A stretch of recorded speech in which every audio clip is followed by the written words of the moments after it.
సమస్త సమ్మంగళాన్ని సంతు సర్వే జనా సుఖినో భవంతు. హయ్యర్ పెన్షన్ ఆశించే అభ్యర్థులందరికీ విజయోస్తు అని మాట్లాడుతున్నాను.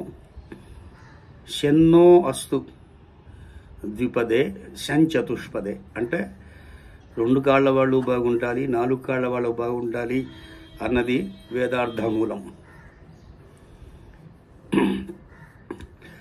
అయితే నాకు చాలా సంతోషంగా ఉంది.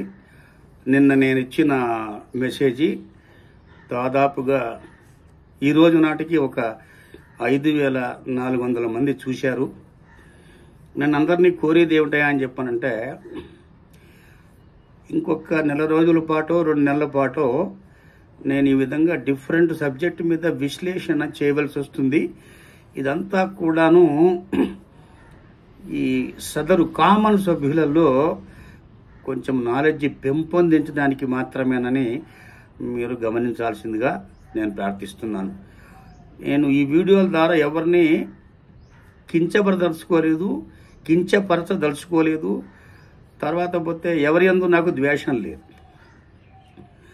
సపోజ్ ఎవరైనా విజ్ఞులు విని ఇదేమిటండి ఇలా మాట్లాడుతున్నారంటే వారందరికి కూడా ఒకసారి నేను క్షమాపణ చెప్తాను. నిన్న విశ్లేషణ మనము ఈ ప్రోరాటా మీద జరిపాము. ఈరోజు ప్రత్యేకించి నేను ఈ 1.16 contribution to be recovered from the employer అని ఈపీఎఫ్ఓ వారు పోయిన సంవత్సరం ఐ థింక్ మేలోనో ఎప్పుడో ఒక అఫీషియల్ గెజెట్ జారీ చేశారు. దాని గురించి కొంచెం పూర్వాపరం నేను విశ్లేషణ చేస్తాను. తర్వాత పోతే ఒక సభ్యుడు అడిగాడు నన్ను, ఏమండి వీళ్ళు మనకి డిమాండ్ లెటర్ ఇస్తున్నారే కానీ ఈ క్యాల్కులేషన్స్ ఏమిటి మనకు చెప్పట్లేదు కదా, దీని మీద మీ అభిప్రాయం ఏమిటి అని చెప్పనన్నారు. దానికి కూడా నేను ఆన్సర్ ఇస్తాను. అయితే ఈ 1.16 కంట్రిబ్యూషను అనేది చర్చించే ముందు అసలు దీని యొక్క పుట్టుపూర్వత్వం ఏంటని చెప్పి మనము తెలుసుకోవాలి. ఈ ఈపీఎస్ 95 స్కీము మొదలుపెట్టినప్పుడు దానిలో పార్లమెంటు చట్టం ద్వారా గవర్నమెంట్ వారు ఏం చేశారంటే, ఇది ఒక సోషల్ సెక్యూరిటీ స్కీమ్ కనుక మేము కలెక్ట్ చేసే సోషల్ సెక్యూరిటీ ఫండ్స్ నుంచి 1.16% ఫండు మేము ఈపీఎఫ్ఓకి ట్రాన్స్ఫర్ చేస్తాము. అంటే ఫ్రమ్ సెంట్రల్ గవర్నమెంట్ నిధుల నుంచి మీరు కొంచెం ఈ పెన్షన్ స్కీమ్స్ అవి సజావుగా సాగించండి అని చెప్పి అది మొట్టమొదటనే ఆ స్కీములో పొందుపరచబడింది. అంటే ఏంటంటే ఆ 1.16 కంట్రిబ్యూషన్ ఏదైనా ఎంప్లాయీకి కానీ ఆర్ ఎంప్లాయర్కి కానీ సంబంధం లేని విషయం. మిగతా ఇతరత్ర అన్నీ కూడాను ఈ చట్టం ద్వారా ఆ స్కీము ద్వారా పొందుపరచబడబడి 8.33% దగ్గర నుంచి 12% దాకా వెళ్ళి ఆ 12%లో మళ్ళీ 8.33 ఆన్ స్టాట్యూటరీ కంట్రిబ్యూషన్ పెన్షన్ ఫండ్కి వెళ్ళడం జరుగుతుంది. మిగతా 3.67 మీ పిఎఫ్లో కూర్చుంటుంది అని చెప్పి చాలా క్లియర్గా దిశానిర్దేశం చేసి అందులో ఉన్నది. అయితే మనము 4/11/2022 జడ్జిమెంట్ ఒక్కసారి చూసినట్టయితే దానిలో ఈ 11.4 సెక్షన్లో 11.4 పేరాలో వాళ్ళు 1.16% సభ్యుడు కట్టాలి అన్న పదం ఎప్పుడైతే రాశారో దాన్ని సుప్రీంకోర్టు తప్పుపట్టింది. ఇది ఎంప్లాయీ దగ్గర నుంచి మీరు తీసుకోవడానికి వీల్లేదు, ఇతరత్ర సాధనాల ద్వారా ఇతరత్ర ఫండ్ ద్వారా మీరు దీన్ని సమకూర్చుకోండి. తర్వాత పోతే ఒక్క మాట వెసులుబాటు చేస్తూ including collecting from the employer అని ఒక చిన్న మాట రాశారు. అది ఇప్పుడు మనకి తలకాయకి చుట్టుకుంది. ఏంటంటే మన ఈపీఎఫ్ఓ వారు వారికి వెసులుబాటైన విషయాలు ఏవైతే త్వరితగతిన వాటిని తీసుకొని వాళ్ళ బెనిఫిట్ కోసం వాడుకుంటున్నారు కానీ ఎంప్లాయీ బెనిఫిట్ గురించి ఆలోచన చేయటం లేదు. అది మనకు తెలుస్తోంది, ఆలోచన చేయలేదని అది తెలుస్తోంది. తద్వారా ఏం చేశారు, అప్పుడు ఈ 1.16% ఎంప్లాయీ దగ్గర నుంచి కలెక్ట్ చేయడం అకార్డింగ్ టు 11.4 కరెక్ట్ కాదండి 11.4 ఎప్పుడైతే కొట్టేశారో అప్పుడే సుప్రీంకోర్టు వారు హానరబుల్ సుప్రీంకోర్టు వారు ఏం చేశారంటే మీకు ఒక 8 నెలల గడువు ఇస్తాం టైము, ఆ టైంలో మీరు ఏం సంగతి అని మాకు రిపోర్ట్ పెట్టవలసిందని చెప్పేసి ఆ జడ్జిమెంట్లో పొందుపరపడింది. అందుకని వాళ్ళకి ఎటు తోచక సెంట్రల్ గవర్నమెంట్లో బాగా శోధించి సెంట్రల్ గవర్నమెంట్లో అక్కడ లీగల్ ఒపీనియన్ తీసుకుని ఉంటారు. అయ్యా ఇట్లా సుప్రీంకోర్టు అంది కాబట్టి దీన్ని ఆసరా చేసుకొని మీరు తోసేయండి, ఎంప్లాయర్ దగ్గర నుంచి కలెక్ట్ చేసుకోమని అని చెప్పి ఒక మాట పెట్టారు. ఇప్పుడు అయితే తద్వారా మనం ఎంప్లాయర్ కడుతున్నాడు అనుకుంటున్నాం కదా, కాదు.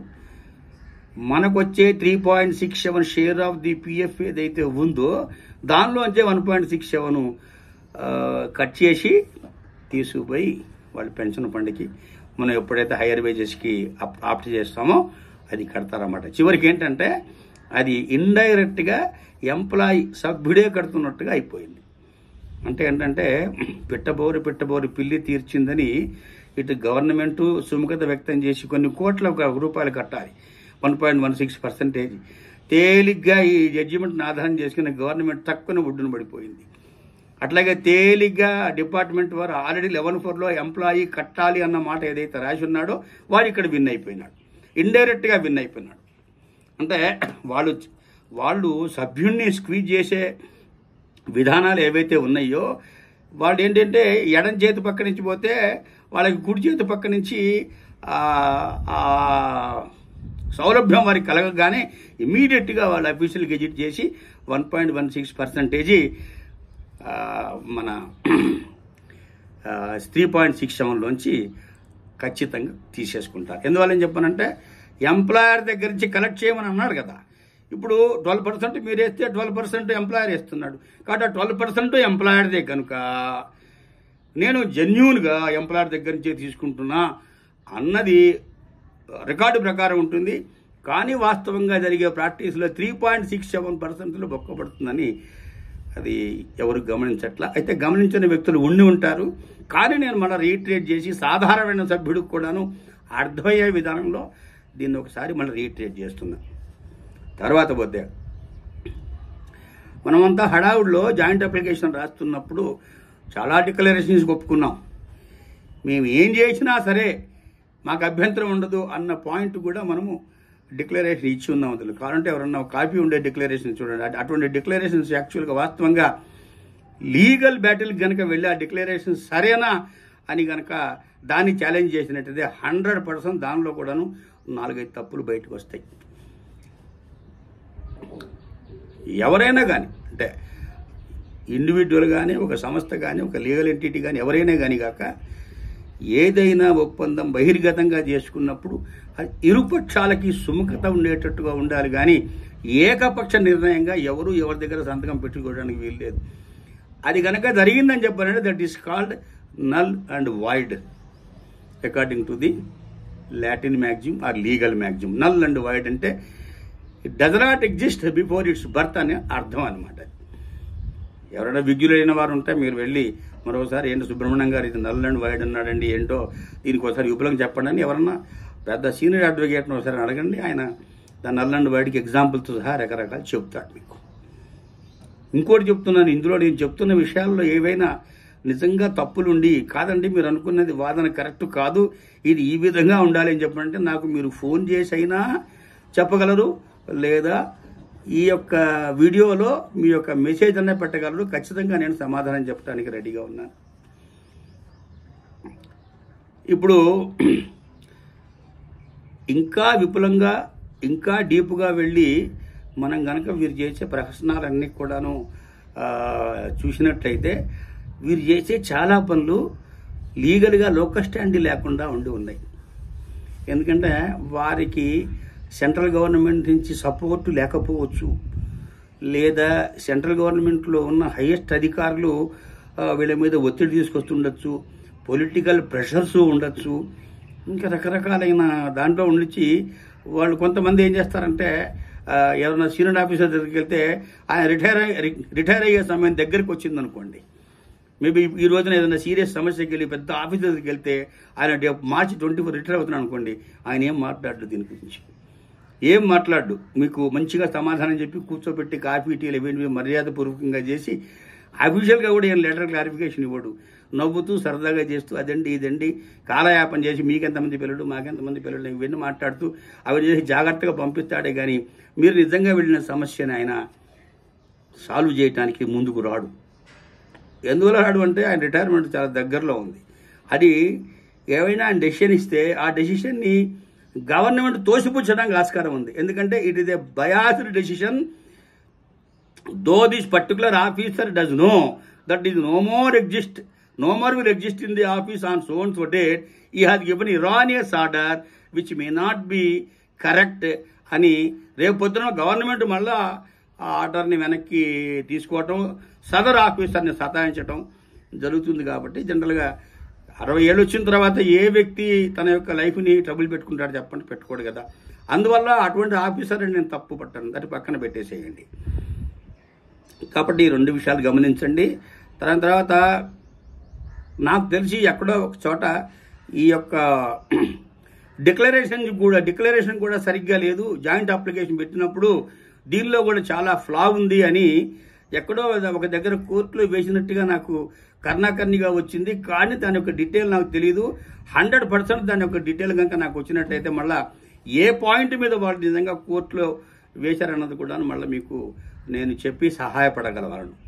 అయితే నా వీడియో చూస్తున్న అందరికి కూడా నేను ఒక్క నివేదన ఏంటి అని చెప్పానంటే, అందరూ కూడా ఈ వీడియోని సబ్స్క్రైబ్ చేయండి. చేస్తే చూసే వాళ్ళందరూ సబ్స్క్రైబ్ చేయండి. చూస్తే వెంటనే నా వీడియో మీకు టైము ల్యాబ్స్ లేకుండా వస్తుంది. లేకపోతే మిగతా వాటి వల్ల ఫార్వర్డింగు డిలే అని జరిగిపోతుంది. ఎన్నడూ కూడా ఎవరిని సబ్స్క్రైబ్ చేయని అడగాలి. కానీ ఇప్పుడు అడుగుతున్నా, ఎందుకు అడుగుతున్నా అంటే ఈ చూసే వాళ్ళందరూ కూడాను ఈ యొక్క EPS 95కి సంబంధించిన సభ్యులు కాబట్టి మీ అందరికి కూడా మంచి ఇన్ఫర్మేషను ఆన్ ద టైం, నా యొక్క విశ్లేషణ, ఈ విశ్లేషణ యొక్క సారాంశము, దీని యొక్క ముఖ్య ఉద్దేశం కూడాను అందరినీ కూడా అలర్ట్ చేయడం. అయ్యా మీకు ఇది జరుగుతుందంటే నలుగురిలో గ్రూపులో మాట్లాడుకుంటారు ఏమిటి ఇది కరెక్టేనా కాదా అని. తద్వారా మీకు మంచి జరిగే విషయం వస్తుంది. కాబట్టి దయచేసి మీరు వీడియో చూడంగానే ఇమ్మీడియట్గా సబ్స్క్రైబ్ చేయండి. ఇప్పటికే నా దగ్గర 2200 సభ్యులు ఆల్రెడీ పర్మనెంట్గా ఉన్నారు. నిన్న వీడియో చేసినప్పుడు దాదాపు 5000 మంది చూశారు. మిగతా 3000 మంది కూడా నాకు సభ్యులు అయినట్లయితే ఈ వీడియోలన్నీ కూడా చాలా తొందరగా మీకు చేరే అవకాశం వస్తుంది. దాని తర్వాత పోతే నాకు కూడా మంచి స్ఫూర్తి కలుగుతుంది. అవును, నేను చేసే సబ్జెక్టు చాలా మందికి పనికొస్తుంది కాబట్టి వాళ్ళు వాలంటరీగా ముందుకు వచ్చి వాళ్ళు they are supporting this particular channel అని నేను అనుకుంటాను. తర్వాత పోతే ముందు పోతే నేను ఇంకా చాలా ప్రహసనాలు చేయవలసి ఉంది ఈ మంచి సబ్జెక్టుల మీద.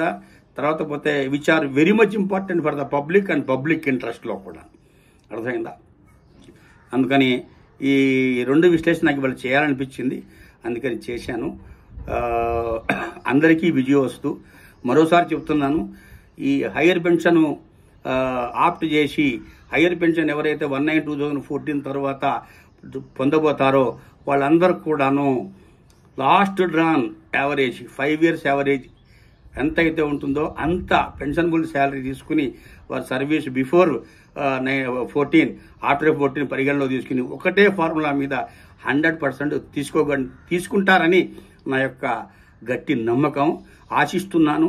దాని తర్వాత పోతే ఆ భగవంతుడి ఆశీర్వాదం కూడా నా మీద మీ మీద ఖచ్చితంగా ఉండాలని, మీరు ఫ్యూచర్లో చాలా హ్యాపీగా ఉండాలని, హ్యాపీ రిటైర్డ్ లైఫ్ మీరు అనుభవించాలని, మీ స్వతంత్ర జీవనం మీరు చాలా జాగ్రత్తగా గడపాలని, స్వతంత్రంగా నేను మంచి పెన్షన్ తీసుకుంటున్నాను, నేను ప్రైవేట్ ఉద్యోగం చేసినా గవర్నమెంట్ ఉద్యోగితో సమానంగా ఉన్నాను అని సగర్వంగా తిరిగి మంచిగా అందరితో చెప్పుకునే రోజు వస్తుంది. అంతవరకు సెలవు. మరో వీడియోలో మంచిగా కలుద్దాం. నమస్కారం. సర్వే జనా సుఖినో భవంతు. సమస్త సమ్మంగళాన్ని సంతు. ప్రత్యేకంగా ఆల్ హయ్యర్ పెన్షన్దారులందరికీ విజయోస్తు అని తెలుపుకుంటూ ఈ రోజుకి ఈ వీడియో ముగిస్తున్నాను.